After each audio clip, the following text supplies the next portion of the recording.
Você já ouviu falar em fidelidade parcial? Você sabia que existem muitos crentes hoje que vivem uma vida de fidelidade parcial dentro da igreja?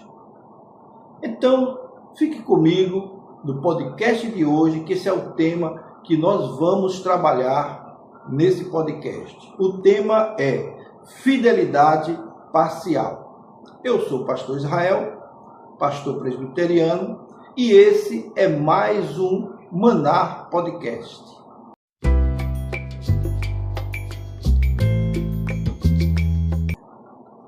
O texto que nós vamos basear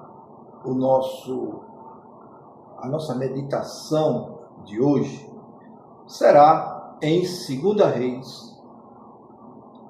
Reis, capítulo 14, versículo de 1 a 22. Mas eu quero ler apenas o versículo 8 desse texto, para que a gente possa compreender melhor a partir daqui.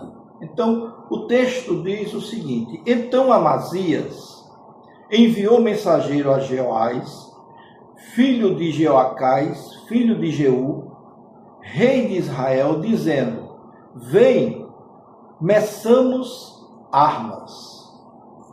O livro de 2 Reis, nas chamadas histórias deuteronomistas, inclui também 1º e 2 Reis. E tem uma parte que nós vamos estudar no livro das Crônicas, no segundo livro das Crônicas, com o propósito de mostrar aqui um paralelismo, que é uma forma muito comum utilizada no Velho Testamento para contar certos eventos históricos que aconteceu entre os reis. E nós sabemos que na história de Israel sempre houve reis bons e reis maus, tanto da parte de Judá quanto da parte de Israel. Mas com mais frequência na parte norte da região, que era o reino de Israel. Ok, então dentro desse contexto que nós estamos analisando, vemos a história de Amazias. Amazias, ele foi possivelmente o 7º, 9º rei de Israel. E de Judá, principalmente.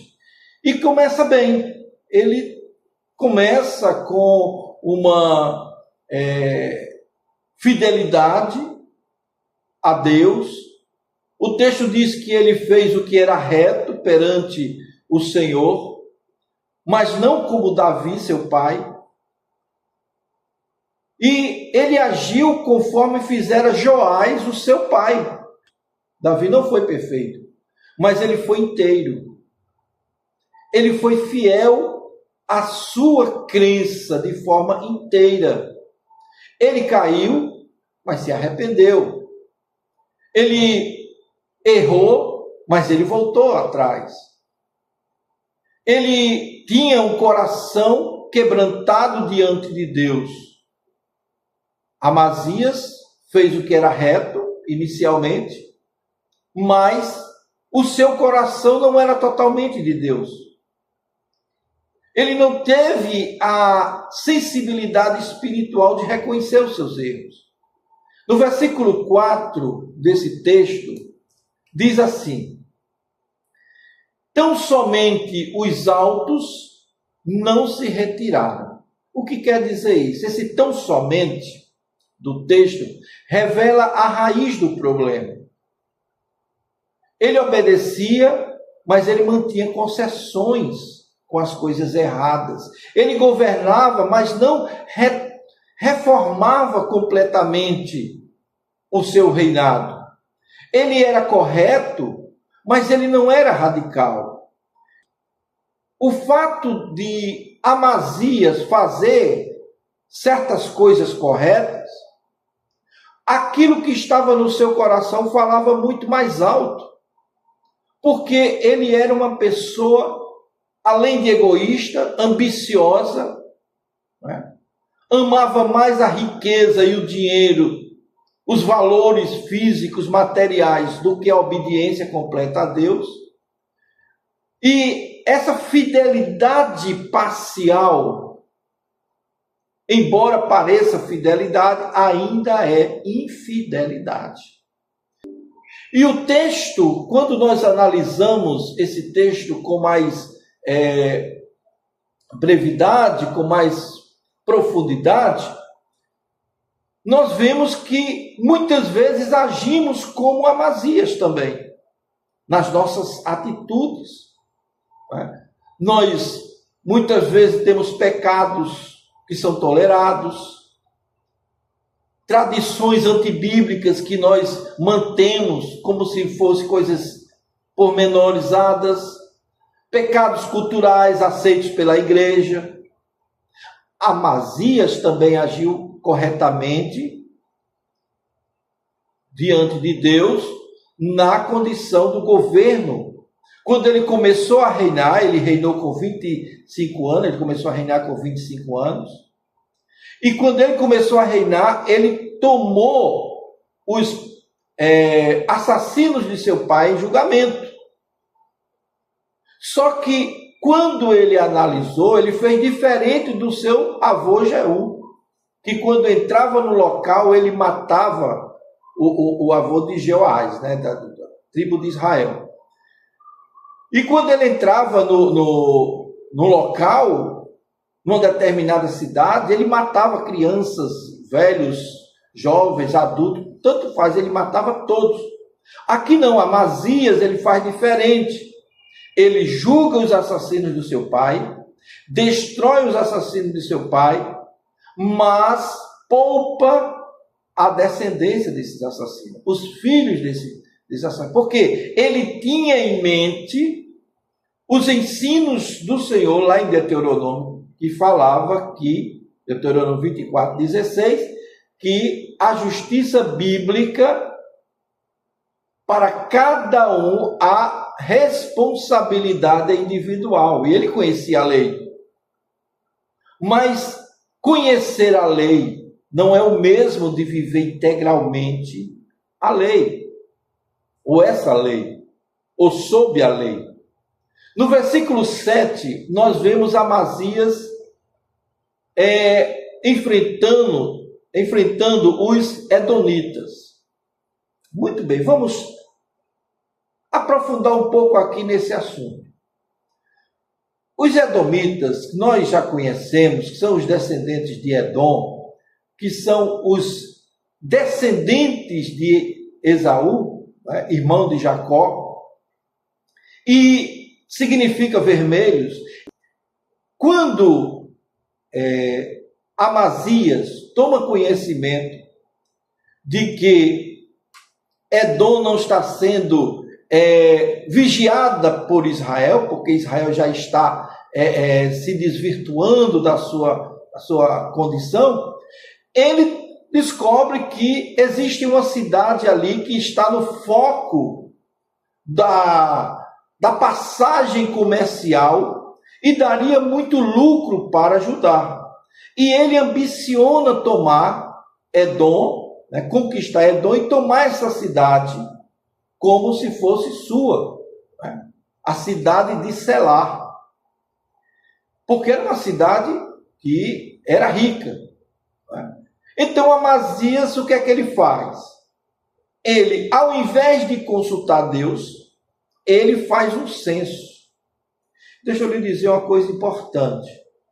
Após a entrada do povo de Deus em Canaã, Deus não permitiu que ninguém fizesse censo. Por quê?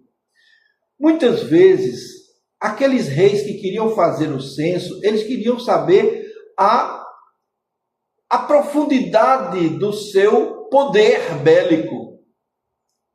E se eles vencessem alguma batalha, eles podiam reivindicar esse poder para o seu próprio exército, para as suas próprias forças. E Deus queria mostrar que o povo de Israel iria vencer com o poder de Deus. Foi assim que fez em Jericó, foi assim que fez em outras cidades, e Deus não permitiu. Aqui Amazias faz o censo. E nesse censo ele descobre que tem 300 mil homens à sua disposição. Veja, fazer o censo não era proibido. Deus apenas queria mostrar que não devia fazer. Não havia nenhuma coisa marcada ou lei determinada. Mas o que caracterizava esse censo era a falta de confiança em Deus, né? Ou naquilo que Deus mandou, pois considerava suas próprias forças, as suas próprias armas como poder maior. Então foi assim que aconteceu com Davi, que Deus o repreendeu por causa do censo, e assim também com Amazias. Quando ele toma o conhecimento, toma esse censo, ele descobre que tem, além desses homens à sua disposição, ele tem ouro, prata, numa quantidade significativa. O fato é que, nesse momento, ele começa a achar que não é suficiente para enfrentar os edomitas. E assim ele faz o quê? Ele contrata 100 mil homens de Israel, uma região já condenada por Deus pela sua idolatria, pela sua desobediência, pelo seu modo de vida distorcido, que Deus não aceitava. Mas eles contratam esse pessoal a si mesmo, para completar o seu exército. Esses mercenários cobravam o valor, o rei cobrava um valor. Então ele mandou o dinheiro para o rei, e contratou esse exército do rei como mercenários para ajudar Judá. Só que o rei não pagava esse exército. Esses exércitos recebiam dos despojos que eles conquistavam por onde eles passavam. E muitas vezes era muita riqueza mesmo. Então o que é que acontece? Deus manda um profeta falar com Amazias. E o profeta chega para o rei e diz: por que fizesse isso? Eis que Deus te diz, porque vai buscar auxílio em um povo que o Senhor já rejeitou. Deus já havia rejeitado aquela geração de israelitas. Deus não queria mais negócio com eles já estavam envolvidos com a idolatria. Eles já estavam misturados com outros povos. Então o que é que acontece? Deus repreende através do profeta essa atitude de Amazias. E como todo rei, ouve os profetas. Mas no caso de Amazias, Amazias era um homem dividido, não era um homem fiel totalmente a Deus. Ele tinha alguns pontos que ele precisava resolver consigo mesmo. E um desses era a arrogância e a ganância que ele tinha. Então ele procura o profeta depois e diz: o que é que eu vou fazer com o dinheiro que eu já paguei? Aí o profeta diz: mais tem Deus para te dar. Então ele vai, obedece dentro dessa condição e dispensa o exército. A muito contragosto, diga-se de passagem, ele dispensa o exército contratado. Esse exército, quando toma conhecimento da dispensa, eles ficam irados. Quem é esse rei dessa regiãozinha insignificante para rejeitar o apoio do exército dos mercenários de Israel? E eles ficaram irados. E resultado foi que eles voltaram de Jerusalém para Samaria, que era a capital de Israel, e por onde eles passavam, invadindo as cidades de Judá, e iam tirando despojos e matando as pessoas, até chegar àquela região. E Deus permitiu. Permitiu porque foi causado por um pensamento deturpado do rei Amazias. E quando o governo não obedece, o povo padece. Infelizmente é assim que acontece. Então, Deus prometeu a vitória sobre a cidade de Selá e sobre os edonitas. E ele foi e conquistou essa cidade. Ele conquistou aquela região.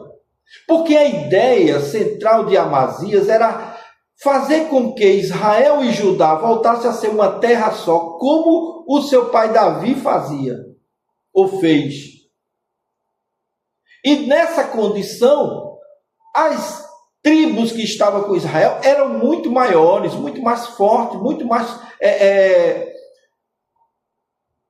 vamos dizer assim, com muito mais soldados, com muito mais gente, um exército muito maior. Mas ele queria porque queria conquistar essa área. Davi já havia conquistado Edom e anexado a Israel. Depois voltou a ser dos edomitas. E agora Amazias queria de volta conquistar novamente. E Deus o entregou, sem problema.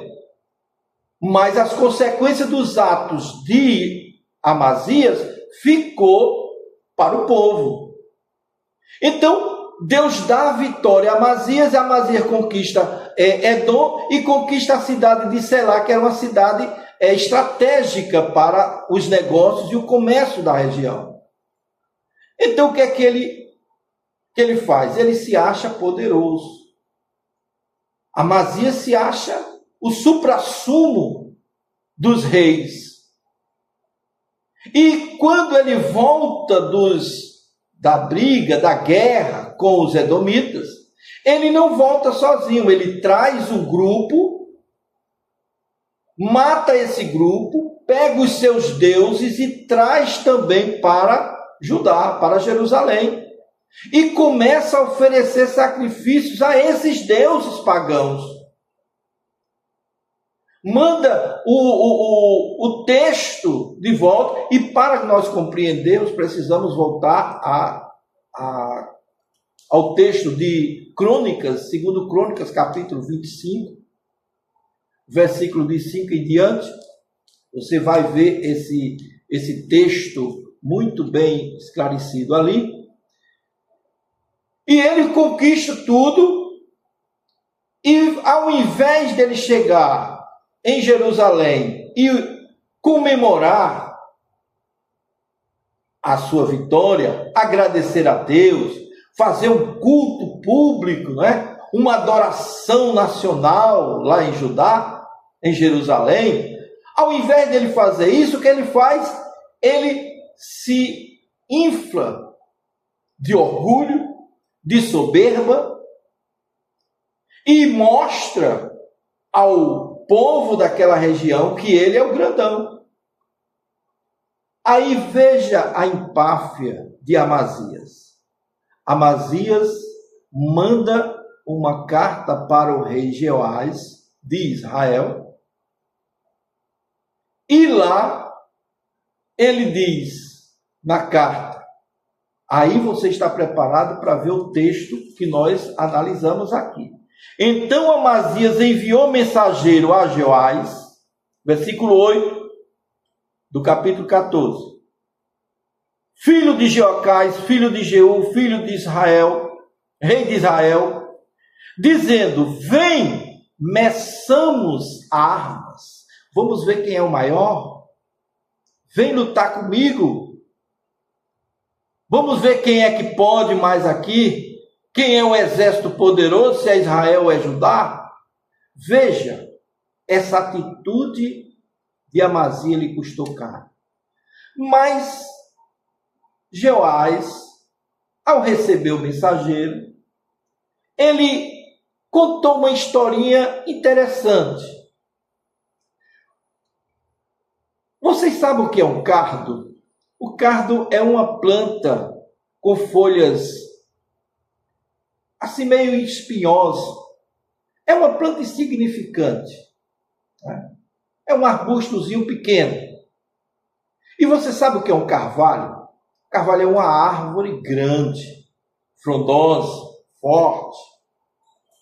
E o rei de Israel manda um poema para o mensageiro entregar a Amazias. Aí ele diz assim: porém, Joás, rei de Israel, responde a Amazias, rei de Judá: o cardo que está no Líbano mandou dizer ao cedro que lá está: dá tua filha por mulher a meu filho. Mas os animais do campo que estavam no Líbano passaram e pisaram o cardo. Olha isso. O que o rei Jeoás estava dizendo é: quem é você na fila do pão? Quem é você? Você é algo insignificante. Você é um cardo. Você é uma erva daninha que está aí, querendo ser gente, querendo ser o maior. Eu sou o carvalho. Como você ousa me enfrentar e me provocar? Faça o seguinte, veja o que o rei diz. Você não ganhou a batalha? Usufrua dessa vitória. Comemore. Pegue seus generais, faça uma festa. Você agora foi vitorioso. Aproveite. Faça uma festa, coma, beba, se regale, faça o que você quiser para comemorar. Não se atreva a sair da sua condição.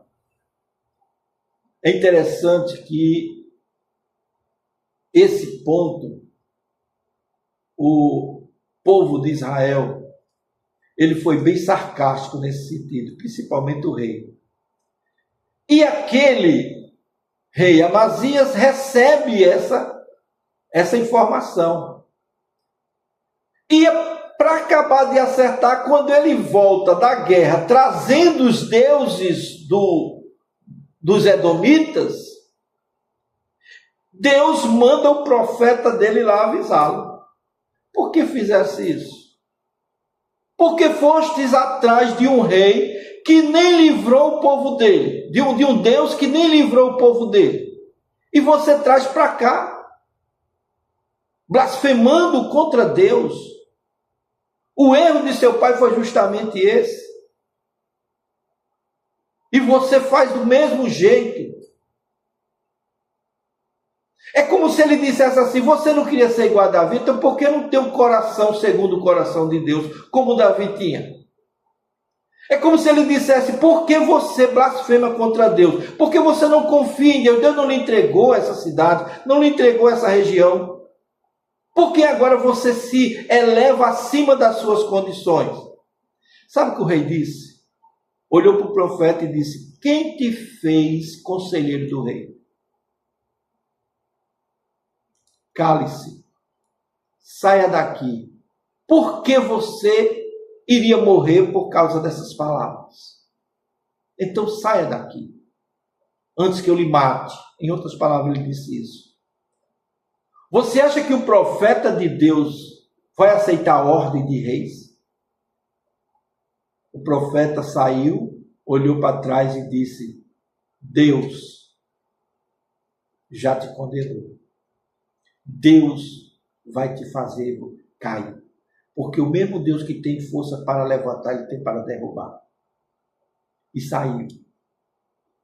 E o exército de Jeoás, exército de Israel, invadiu Judá, invadiu Jerusalém, quebrou 200 metros de muro de Jerusalém, deixou Jerusalém desguarnecida, levou todo o ouro, levou toda a prata, levou tudo o que podia para a região de Israel e Samaria. Inclusive levou o rei Amazias preso. Amazias foi levado para Samaria preso e Judá ficou sendo governada por um grupo de governadores com a junta ali de governo provisório, porque o rei já estava preso. Então o rei Joás, não só porque enfrentou o povo de Deus, ele morreu. E quando Amazias tomou conhecimento da morte de Joás, ele ficou triste, porque dentro daquela condição não podia mais apelar, porque já era outro rei. E ele passou ainda 15 anos preso em Samaria. Quando voltou, o povo que estava lá governando Jerusalém e Judá não quiseram mais e planejaram matar Amazias. Amazias tomou conhecimento desse fato e correu para uma cidade chamada Laquis e tentou se esconder daquela região.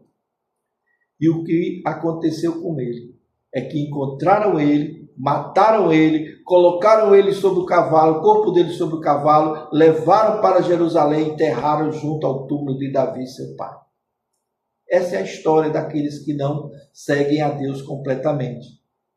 Ele provocou o conflito, ele saiu da sua condição. Quantas pessoas hoje sofrem porque não seguem o Senhor completamente? Recebem as condições mais severas porque não conseguem viver debaixo da soberania de Deus. Deus é soberano, temos que reconhecer isso. Não há como a gente evitar que Deus não seja Deus. Temos que nos submeter a Ele, porque Ele faz tudo com justiça. Nós somos falhos, somos imperfeitos, não vemos as coisas como Deus vê. Deus vê tudo no eterno presente, a gente só vê tudo só até a esquina. Então, essas implicações teológicas servem para nós. Obediência parcial é desobediência disfarçada, queridos. Não pode haver uma igreja que diga que crê em Deus se ignora os conselhos sábios do Senhor, se ignora as orientações do nosso Deus. Então, segundo Reis 14, 1, 22, ele nos mostra um rei que começou certo, mas começou incompleto.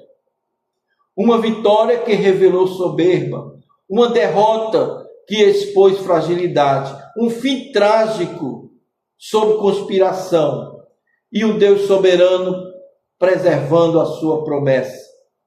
A história de Amazia é um espelho. Ela pergunta: você está obedecendo completamente ou parcialmente? O podcast de hoje tem justamente essa conotação. Sua vitória está produzindo gratidão ou orgulho?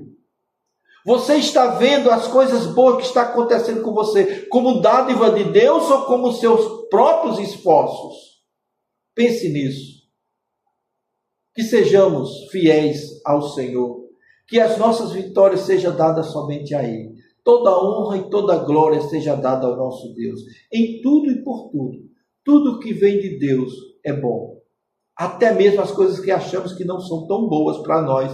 Mas no final das coisas, todas as coisas cooperam para o bem daqueles que amam a Deus. Que esse podcast tenha te ajudado a compreender o que é ser fiel. Fidelidade parcial não é fidelidade real. Que Deus nos abençoe.